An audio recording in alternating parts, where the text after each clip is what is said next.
First off, this is the finished product, so hopefully you like it. I am going to say right now that I apologize for the lower quality audio you will hear later. Mainly because I was in the garage and it's summer, so it's very warm, and I had a fan on in the background, and you're gonna hear, there's no doubt. I have not really been able to edit everything out of that, so you're gonna hear it. But this is my first video really doing something like this, like a more DIY style project IRL, and just experimenting. So yeah, if you are doing something like this, tell me your experience, tell me your thoughts, and if you have any pointers, give me those. But yeah, all right, hopefully you enjoy. I also wanted to add, this is my oldest longboard, my oldest board, period. I got this like middle school, so I'm very, very, very passionate about this video. Not per se because of the audio quality, but because it's a way to remember and look back on what I did, you know, a couple of years from now. It'll be very interesting. Like, oh yeah, there's a story behind this. But yeah, that was it. So this is the longboard we're gonna be working on today. The first tool you're gonna need is the X-Acto knife. Some people use razor blades, but it's a little bit more dangerous holding a razor blade instead of having a good old piece of plastic or something to guard your hand. So that is to go around the edges of the grip tape and start pulling up the grip tape itself. And then after that, you go for your blow dryer and or heat gun. Heat guns are more expensive, so most people just use blow dryers, skaters anyways. So you use that after you've finished, you know, peeling up the edges a little bit, which I started, and to heat up and loosen the grip tape's adhesive, which helps obviously with pulling it off. My longboard's actually pretty peculiar because it has a straight line in the middle that is all paint, not actual grip tape, so my board might actually be easier or harder to remove the adhesive, so we'll see. It just, well, long term it'll probably be a little bit more time because I have to actually rip off 2 pieces instead of 1 large piece. And the last 2 things you will need is wood filler of some type. That's my brand, plastic wood, and a putty knife. You can get these in metal, or you can just get a plastic one, probably cheaper. So that's what we have here.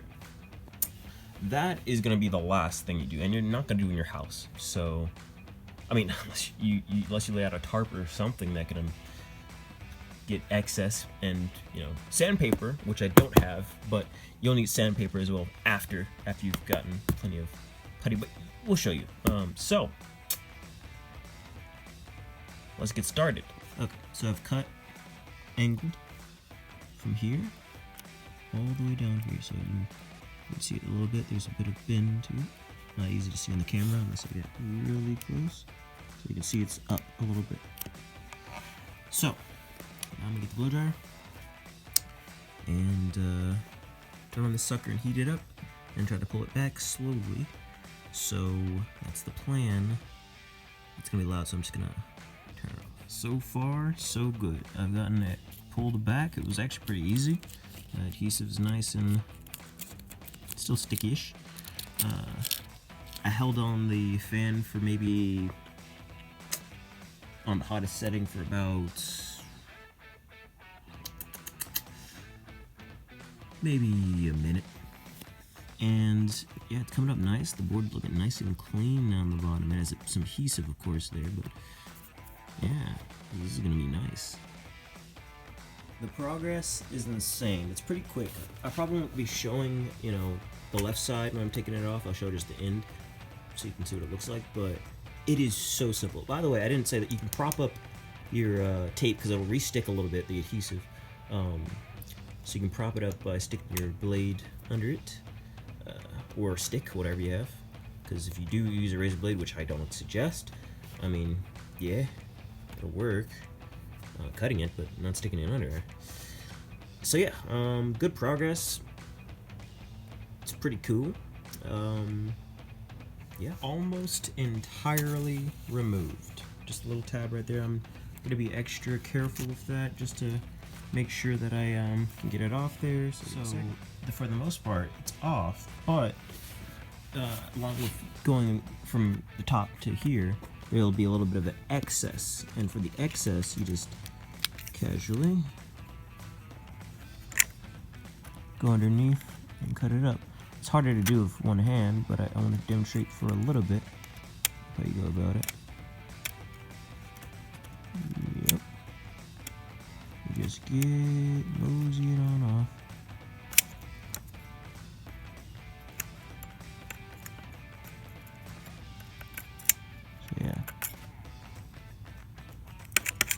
So yeah. Now I'm gonna do the other side and skip to the next part.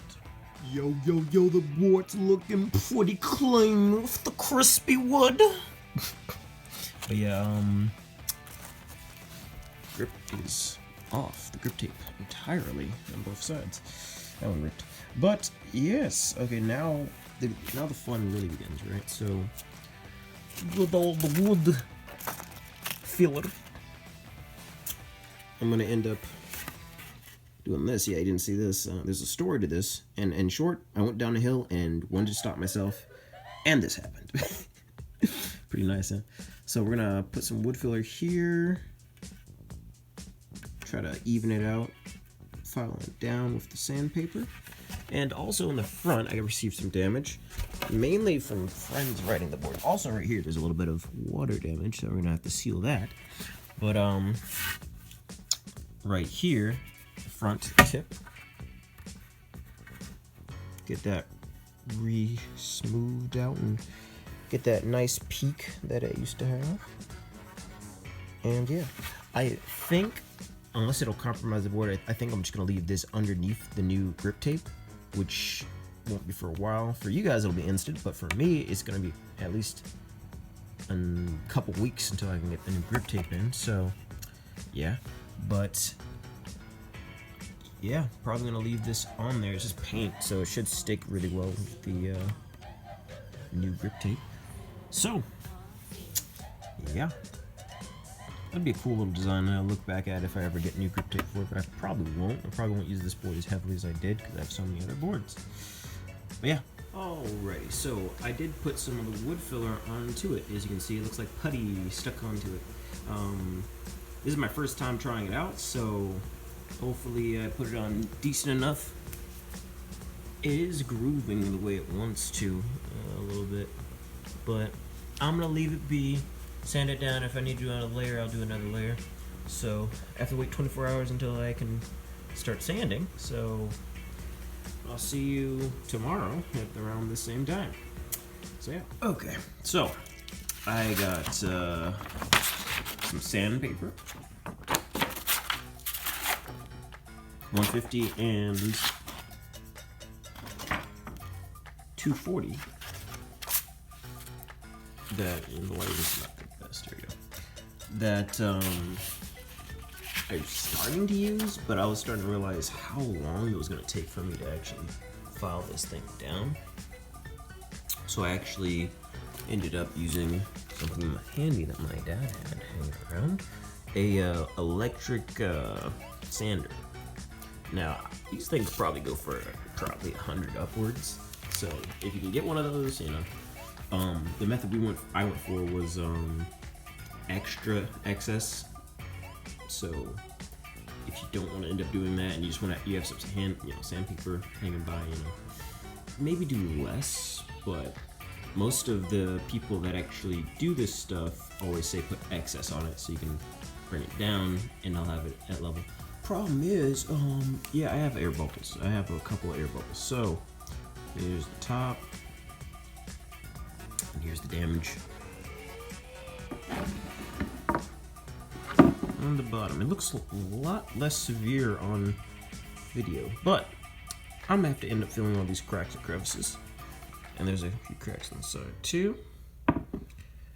So I'm gonna do that real quick. Okay, so there's a little hole here, and I stuck some putty in that.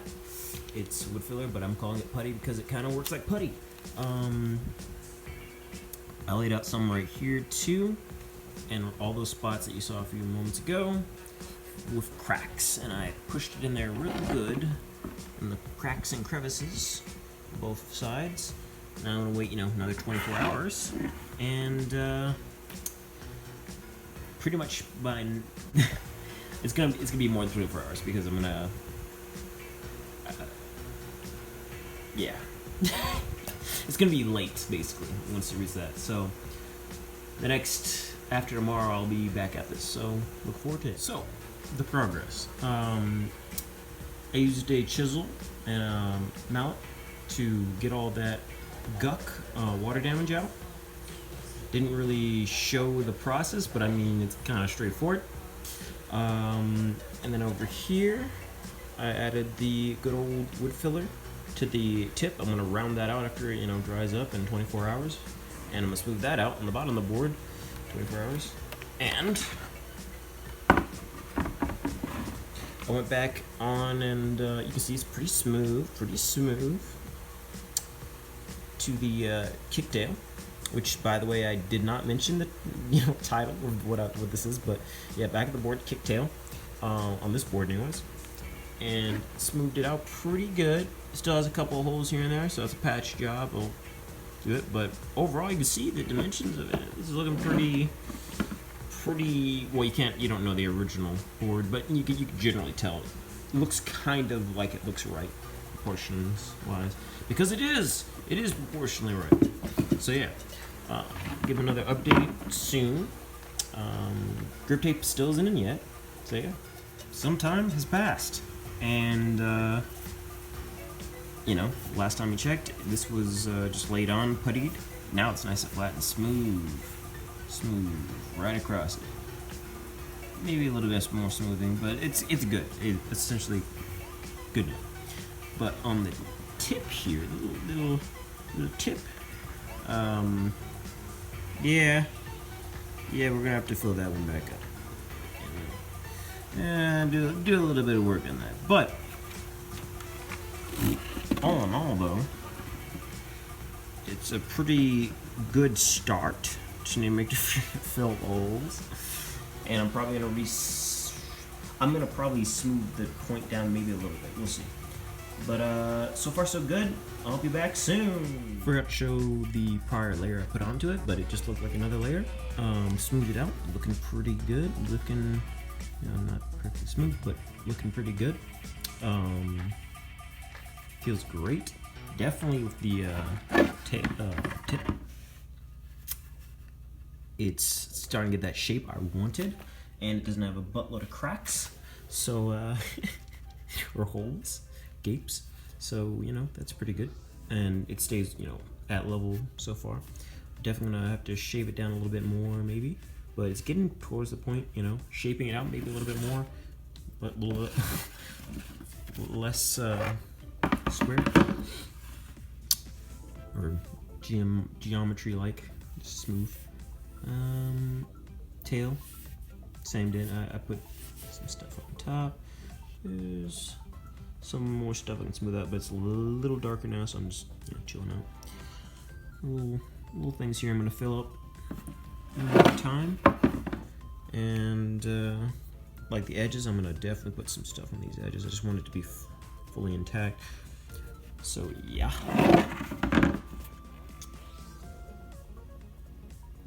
But yeah, see you soon. This time around I did very light fillings because it's already a pretty good solid piece on both sides. So yeah, we'll smooth that out. Be right back. Huge update. It's been a while. You may or may not be able to tell, but this kicktail in the back, the front over here is the point, are done. Yeah, you can really tell with the light on that we coated it with a good old layer of spray paint, clear, so you can seal it up. So the water damage, which was on the bottom, which if you recall earlier I fixed, there's a different kind on here. It's a matte finish instead of the top, which is a nice smooth finish. But all in all, it looks fine. I haven't changed this one out because finding the bottom board replacements tape, I guess, because the top is grip tape in comparison to the bottom tape. It's harder to find for a reasonable price. I'll show you that in a second. But yeah. So finished smoothing everything out. I smoothed out these edges, the sides, because they were a little bit jagged. I don't know if they were like that because of falling down the board a long time ago. But yeah, this is going under the grip tape. I could have removed it, but it has, you know, that history to it. So I want to keep it there on the bottom of the grip tape. So when I rip it up, you know, being able to look back at it and be like, ah, yes, the origin story. But mainly for the video. So I'll show you the grip tape in a second. Now this is the grip tape. Pretty cool, I'd say. But you see my helmet board's a little small, so it cuts off. I'm gonna have to end up sticking the board underneath it. And I'll just demonstrate that really quick. And figuring out exactly where I want the board to be, so I'll show you. Basically, I'll be scoring it on the grip tape itself so I can see where I want to cut it and cutting it down. Or I could just stick it on top of it in general and then score it and cut off the excess, but either way is a valid method. Okay, I started installing it. I removed the back sticker adhesive paper and stuck the grip tape directly onto the board. Now, I decided to go for the cutoff method. So you just get the whole thing, line it up how you want it prior, and then smoothly put it on partially. I only cut half of it off. So you partially put it on. So there's still the back paper for this, but it stops at pretty much the middle of the board. So I can make sure you get all the kinks out, all the knots, all the little air bubbles, and then I can continue on with the back. So I'm gonna do that off camera because, yeah. There's the excess, and here's how the board's looking right now. So I need to basically smoothen it on the edges somewhat, cut off the excess more so to get the shape on and make sure all the grip tape is touching the proper top. If you want to see the top of it real quick, this is what it's looking like so far. It's looking pretty nice. Alright, so I'd say it's practically done.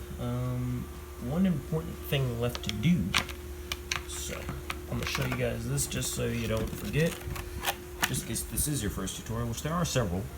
You have to go for these little skateboard holes for the screws and stick a nail or sharp, pointy, spherical little object through so you can actually see the holes on the other side so that you can actually put your board back together with your trucks, you know. I'd say that's pretty advised. So, yeah, I'll do that real quick. And that's what it should look like after you have your little holes dug into your thing. And I'm actually gonna connect my board anytime soon. So, I think this will be the end of the video. There are all the scraps underneath the board. So, I hope you guys enjoyed the video. I had fun doing this. It was at least, dang, 5 or longer week process to get to this point, but this is practically the finished product. All I really have to do is put on the trucks. I'm not going to be doing that anytime soon, so yeah, hopefully you like this. Hey guys, I just wanted to give you one more little tidbit, just to help you out, just in case. I don't want to leave you guys without, a little bit more detailed information about. Basically, when you're applying the grip tape, after you've applied it by hand, I would suggest you get your blow dryer and just go around the edges because you do want it to stay sealed the best it could possibly be. So I just went around slowly, blow dried. I made sure the adhesive heated up, and then I applied pressure, and then I went around. Aside from doing it on hot, I went around just in case. Right after doing the heat, and added also some cool. I don't know what type of blow dryer you have. I have this Kiss one, so it actually has a button right here for cooling. If you just have the levers, you just it's more convenient, obviously, just have the button. But it was only like $20, so if you have some money to blow, you can find one actually for even less. I saw them pretty cheap. I just chose that one because favorite color is red. So, but yeah. Really go after that and just make sure it stays nice and sealed. I don't want to leave you guys without, that little tidbit, and then someone goes in the comments and says, "Yo, you didn't tell me to do this important little step at the end of the blow dryer again, or the heat gun," you know. So, yeah, end result is very nice. So, really worth your time. And if I were you, I would not overcut like I did here. All right, that's it. This, like for more, and maybe you have some suggestions or questions, comment those down below. Bye.